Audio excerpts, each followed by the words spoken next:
Avant que tout ne commence, quelqu'un fut envoyé. Avant Jésus, une voix se fit entendre dans le désert. Et si je vous disais que l'un des hommes les plus spirituellement puissants de l'histoire n'a jamais recherché la gloire?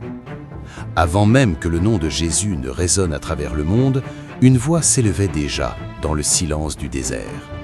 Une voix brute, radicale, impossible à ignorer. Cet homme était Jean-Baptiste.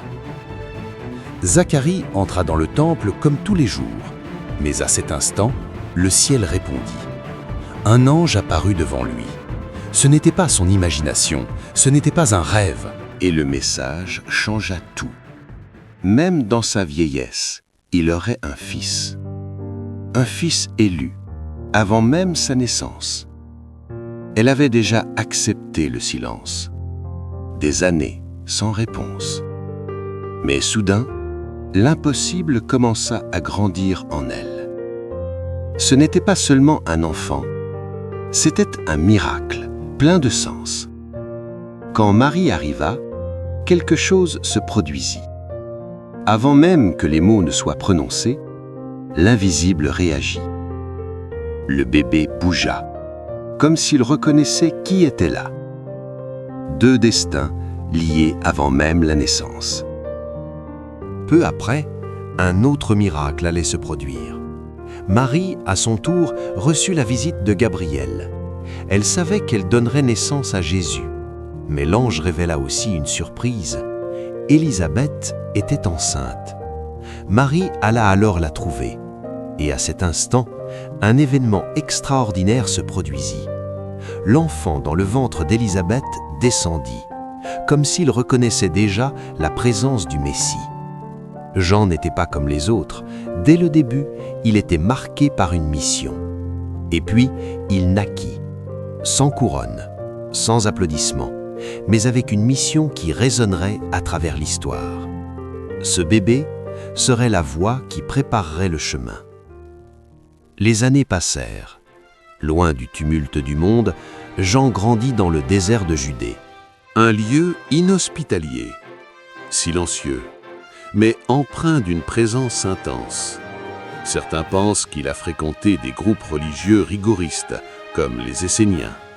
Mais une chose est sûre, ce n'est pas une école humaine qui l'a façonné, c'est Dieu lui-même, dans le silence, dans l'isolement, dans la vérité.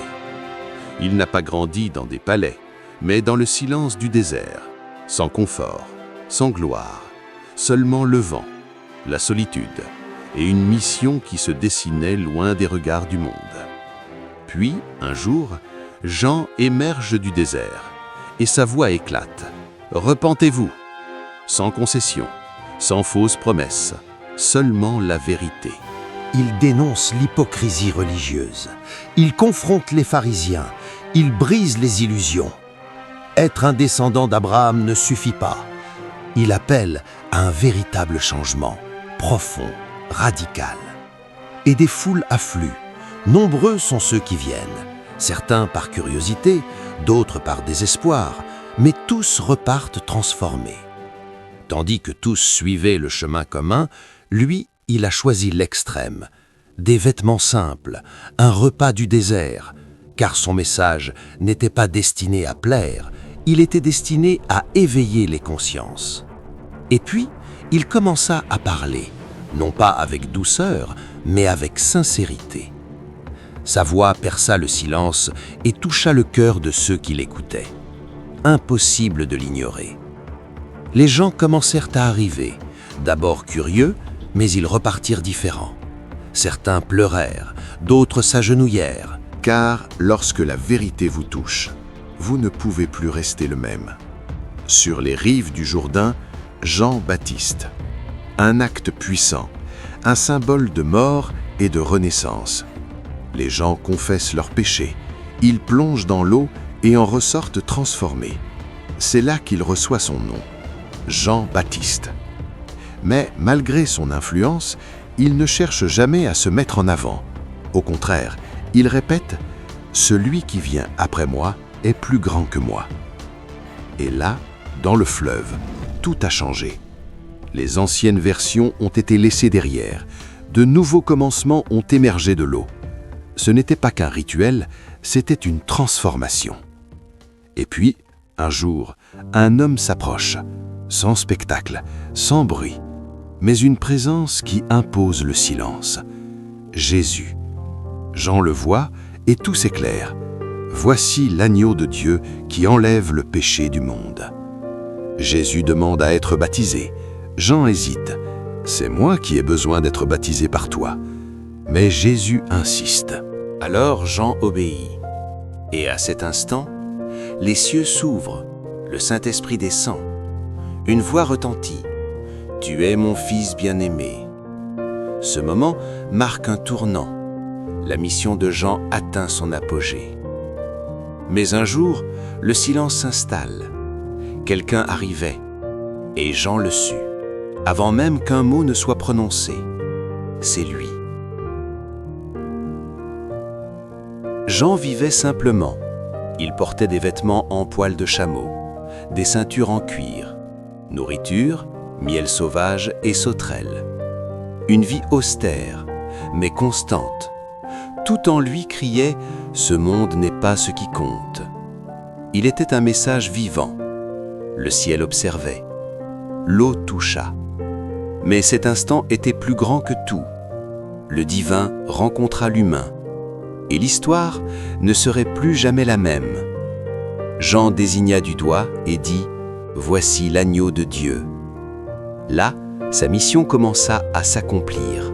Il n'était pas le centre, il était le chemin. Mais la vérité dérange. Et quiconque dit la vérité en paie le prix. Jean fut réduit au silence, emprisonné, isolé. Mais sa voix ne pouvait plus être réduite au silence. Jean dénonce publiquement Hérode Antipas pour son mariage illégal. Et cela provoque des problèmes, de nombreux problèmes.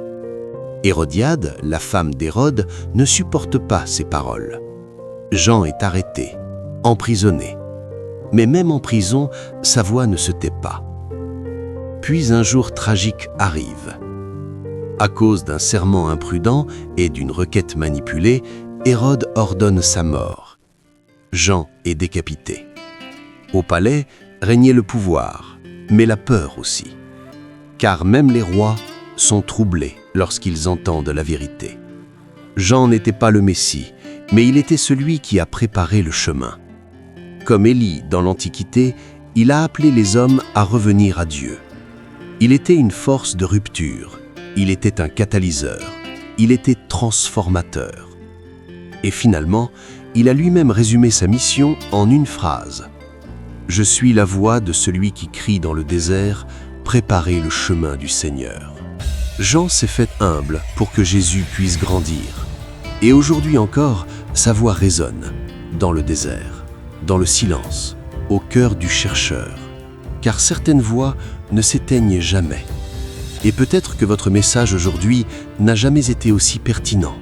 Et vous? Êtes-vous prêt à ouvrir la voie ?